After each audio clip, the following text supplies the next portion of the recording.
The big read always reminds me of my favorite quote from Mark Twain: "Good friends, good books, and a sleepy conscience. That is the ideal life." I've been a part of the Big Read Planning Committee for many, many years, and we love it up in Staatsburg because it brings together a whole range of people, a whole range of ages, a whole range of interests, and we all read together something that we can enjoy with a common theme, and we can discuss it. The events that go on for the Big Read are just incredible. And what I'm seeing coming up for Thi Bui is amazing.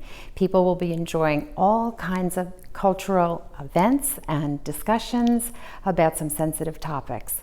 But we have fun with the Big Read. It goes on for a long time. It's talked about in the Hamlet among many of us who read the book, and we enjoy the Big Read immensely. So we hope you'll come along and join us this year.